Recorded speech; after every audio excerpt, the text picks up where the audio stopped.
Welcome back. Now, as we know, Nigeria's 2024 capital budget has now been extended twice, and with the yet to begin 2025 budget as well. So now we're going to be discussing budget elongation and delayed implementation and the implications with Ifediora Amobi. He's right here in the studio and he's a development economist. Good morning and welcome to the program. Good morning. Nice to have you. Yes, thank you. Now, seeing how, this budget has been extended twice. First of all, what exactly are the risks of these passing budget extensions without, proper scrutiny? Well, just the fact that we keep extending our budgets, and we've done this before 6 months ago, and now we're extending it for a second time, is actually quite disturbing. For me personally, I think it smacks indiscipline.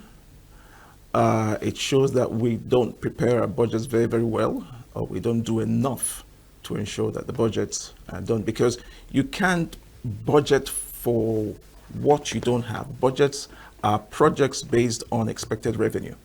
And so if for some reason you budget that you're going to spend a certain amount of money before the end of the year, which by law is the 31st of December every year, and mid-year you realize you don't have the funds necessary to execute that, then you didn't really do your homework. And so it's not something that we should be proud of as a nation. It doesn't also indicate that it can't happen. There are very extraneous circumstances where you have to do that. But when it now becomes a pattern, it starts becoming even suspicious, because one can even say, well, maybe this is not becoming deliberate.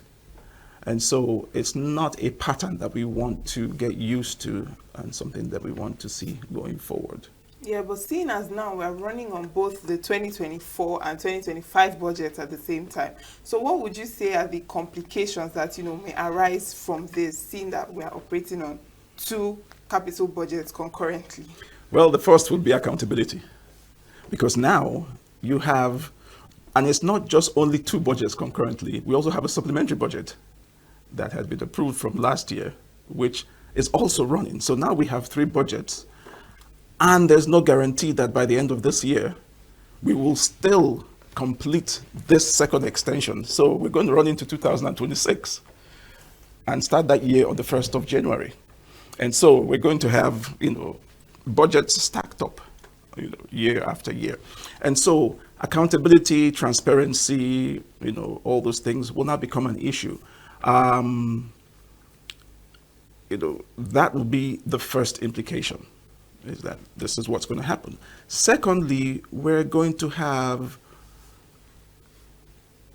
an increase in prices, because what this, the way this works is this: when you stack a budget on top of another budget, you're providing additional funds.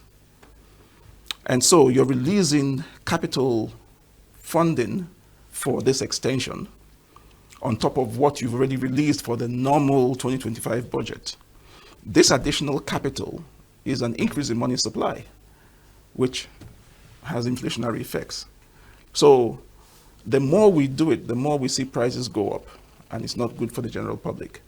So these are just, two major implications. There are others that, are a bit minimal, but we have to ensure that, that these things are corrected.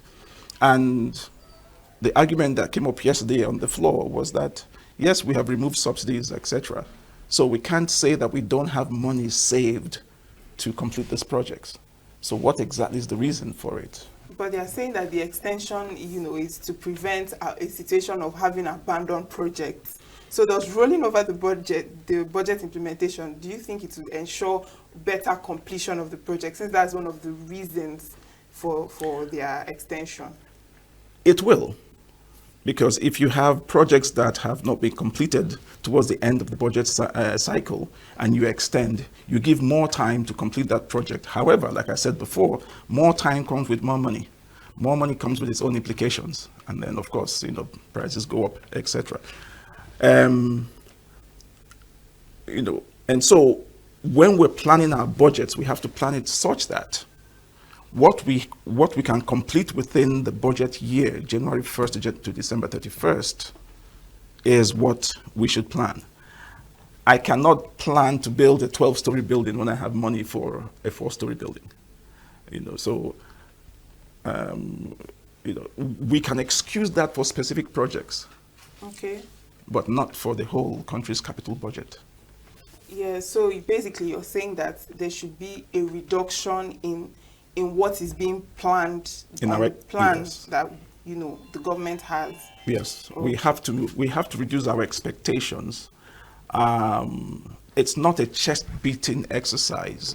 If I go out and say, oh, as the governor or as the president, 2026 budget is going to be double 2025. Anybody can say that. But in reality, when push comes to shove, you find that yes, you don't have the funds for it. But okay, what do you think could happen to like the overall economy if we find it, or we are in a situation where the government is too slow to spend its budget, in other words, and we have a situation where people are trusting if there will be enough money circulating, or on liquidity of money circulating? Yeah, economy-wise, it's not good for the economy because it now impedes planning. It affects execution of the present year's budget. Okay. Because now we already having, we did that in 2023, we're now doing it in 2024. So we already have about, three budgets already stacked, and we're going to enter 2026. So 2025, if it's not completed, will also, stack up to that. And so I talked about inflation. Yes. That could affect the economy. We're going to have uncompleted projects. We're going to run the risk of losing count of what we are tracking. And so you're going to have a lot of, what can be referred to as ghost projects that could just disappear under the radar. Okay. That will not be audited properly because we're so busy trying to worry about outstanding projects and the new projects that we overlook.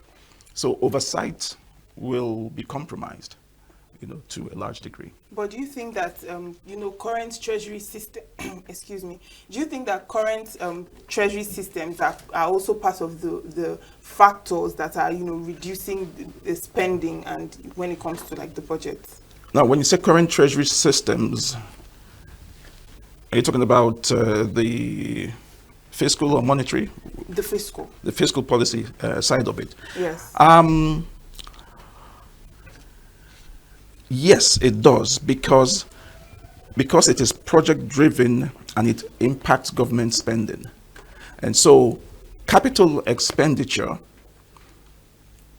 goes this way. You budget, you provide funds, you execute, and then you commission those projects, all within a period.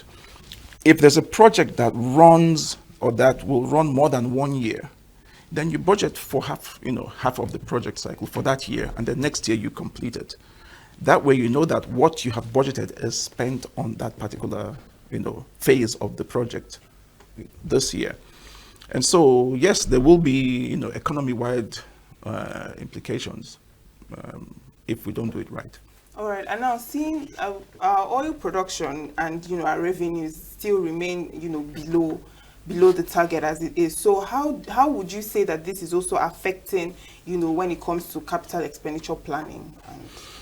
Part of what we did when the budget was planned for 2025 was that, and we do that as a practice every year, we usually peg our benchmark oil price slightly below expectation so that we capture any fluctuation in the international oil market.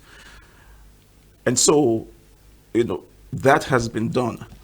However, we also have a deficit when we plan, and that deficit is funded by either borrowing or other forms of capital injection into the economy. And we have been borrowing all this while. In addition to our borrowing, and we're still borrowing, we have been saving, quote unquote, and I'm using saving because we don't we don't have an audited report yet, officially, of what has been saved from the reforms that were embarked upon when the president came in. Foreign exchange reforms, the oil subsidy removal, and all that. So money saved from that, plus what we have borrowed, we can use that to cushion the effect of this deficit. So. Okay, now, in your opinion, do you think that instead of adopting this yearly budget implementation, we can adopt a situation where we have like a multi-year, maybe 3 to 4 or 3 to 5 year budget plan instead? Do you think that would be a more efficient way of going about this? Yes, exactly. Absolutely. It could be one of the solutions. Now, the advantage of a multi-year budget is that the funding of the budget is done annually, but the budget is planned over more than 1 year. So if you take, for instance, the Lagos Calabar coastal highway, right? That is definitely going to go into about 3, maybe even 4 years. So it's a multi-year project. So for a project like that, you plan it over the 3-year period, but you plan the funding, the capital expenditure, on an annual basis. So you know that before the end of the year, you get to this point, and this is how much it's going to cost. And you release, and then next year you budget from here to here, the other year you budget from here to here. It's still the same project, but it's on a multi-year basis. That works perfectly. The national capital expenditure budget can also be done that way if we have projects that run, into subsequent years. And so, yes, it could be an alternative solution than having to stack budgets over. But another fear is also misappropriation of funds, because, if, like you said, it will go a long way. But what about situations whereby it is done in that format, and at the end of the day, we also still have issues where funds are yes, misallocated. Yes. Yeah, but this is where the National Assembly, the oversight committees for those, there's a budget oversight committee, there are project, committees. This is where they have to come in and, do proper oversights. And for situations like this in Nigeria, we don't just leave it to them alone. We, as citizens, also have to play a role. We have to also participate and monitor and ask questions and raise our voices so that they are also aware that we are following up on all these expenses, and as well as the projects that the government is executing on our behalf. So civil participation is also as important as the National Oversight Committee. And so. But first and foremost, our ministries, our institutions, from the budget office under the office of the president to the MDAs themselves, have to be not only trained properly, but be aware that when they are producing their numbers or submitting their numbers for next year, it has to be realistic and it has to, be practical. Otherwise, it will lead to corruption. And the reason I said earlier on that there could be a deliberate, factor here is that politicians pad budgets. Politicians have constituency, funding for each one of them. The more money they can pool to their own constituencies, the better for them, whether it's individually or for the benefit of the constituency. And so certain aspects of the budget are inflated and padded. And so when you do this, of course, you're not going to have enough revenue to cover all of that. So it's thrown up, it's stacked onto the previous year's budget. And so there has to be discipline. I don't know who can oversee the oversights because they also have to be monitored. Yes. Otherwise, this becomes a pattern every year. Yes, and already Nigeria spends a lot, repaying loans. It spends a lot of their income repaying loans. So now, do you think that Nigeria can afford to borrow more already with the already high debts that they have and the payments that you have to let off? Some will argue that we've borrowed enough, but those are mostly sentimental reasons. Now, the Debt Management Office monitors borrowing both at the federal and at the state levels, and so they are the ones who are in the best position to raise the flag or pull the plug and say, no, you can't borrow anymore because you've reached a certain threshold. The multilateral organizations and bilateral organizations that have the money want us to borrow. They want to give us money. They want us to be dependent on them as part of their own policy. So it's what they do. We just have to try as much as possible not to fall into their traps, because they will always dangle that carrot and say, oh, 0 interest, right? And we, jump on it. But the only reason why we fall into these traps is because we come up with budgets and projects that are, overinflated.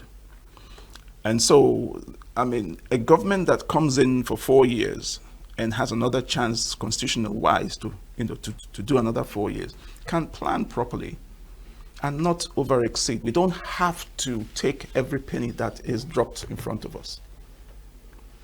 So that's where the discipline comes in. Yeah, but okay. Now, talking about discipline, now some suggest, a maximum of 3 months extension into the new year when it comes to this budget. Now, do you think that limiting budget extensions will also help with this discipline when it comes to budget spending? Personally, the discipline should be 0 extensions. Okay. Now, we have to stick to the deadlines. We have to enforce the deadlines, right? I don't care what a person does during the year. New Year is January 1st. On that day, you start a new year. Whether you wake up early or you wake up late, you say a resolution that year and you start your year. It's non-negotiable. So if Nigeria's budget cycle by law is January 1st to December 31st every year, that's how it should be. The Budget Office has the full responsibility to ensure that the budget process is started at a reasonable time and all the MDAs are notified and given deadline to submit their budget, time to present and defend, and then time to submit to the National Assembly and for the President to sign off. It should be cast in stone. And once we do that and form that discipline, and we know that before we take our December breaks, the President has signed off on the budget. As soon as it's after New Year, first Monday after New Year, work starts. Funds get released, and it runs from 1st of December to 1st of January to 31st of December that year. And then when it's time for the budget process for the next year to start again, it starts at that time.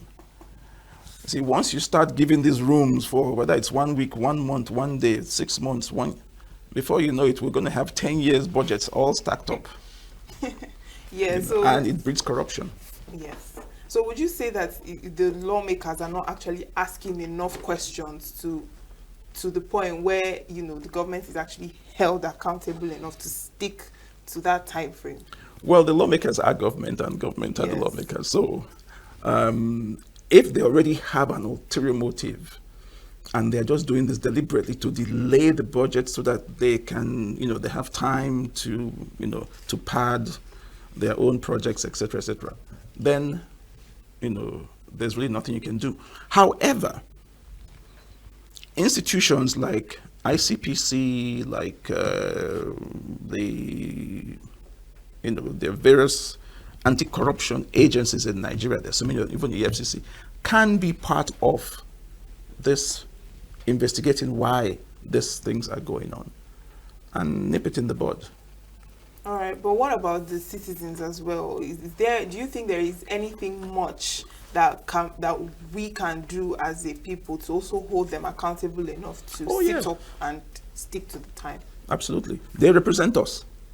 So if you're from a certain locality or community in the country, and you know your representative, and you know that your representative after election moved to Abuja and has never come back to sit down and say to the people, this is where we're going, what do you guys think, how do I vote on this particular issue on your behalf or not, then they're not representing you. And so as citizens, you must demand that your representatives give you feedback. Even your community can organize a quarterly, monthly, whatever it is, town hall meeting, some type of focal group discussion. And this guy comes back and sits down, and you express, if there are things going on that he or she might not be aware of, you bring them up. Oh, Honorable, there's a culvert, so place that has impeded the economy of our community because we can't get to the market early enough. Or there's a road that has been washed away by the rain, or this. Then when he goes back to Abuja, he tables that. He works with the NEMA and the rest of them, and funds come out, and those things get taken care of. That's why they're there to represent our interest, and they are from the community. So I can't be a member of the House representing my constituency, and I'm using my constituency money to build a 5-story building in Abuja where I would live. Meanwhile, my people are here, they don't have potable water, they don't have electricity, etc. So the people have to, and that's why I said civic participation is crucial. People must participate in one way or the other, even if it means just carrying placards and just sitting down. When the honorable member drives by, he sits, we are still here. Yes. That is a But do you also think that there should be some type of rule when it comes to what to spend more on, maybe spending more on development rather than on things like running costs? Well, both of them are actually important, but development, and we've been battling with this for years. Yes. Capital versus recurrent, what percentage, how to, for some subnationals at the state level, for instance, you have, up to almost 90% recurrent expenditure and 10% capital. So for any economy to develop and at least grow, the capital aspect must exceed the recurrent. But especially in today's world of technology, you don't need everybody moving files. You can use IT, etc., and minimize the number of people in government. So you cut down on all that extra expenses and move the money to capital projects. Because as a developing country, we need every penny to ensure that our roads access, that we have good roads, we have running water, we have 24-hour electricity. I mean, why shouldn't we in 2025? So yes. Now, what, in your opinion, when you talk about transparency now, what would you say are those things or those tools that would ensure some kind of tracking, real-time tracking of the performance of the budget, or how far it is going and how well it is being used? Yeah, if government is not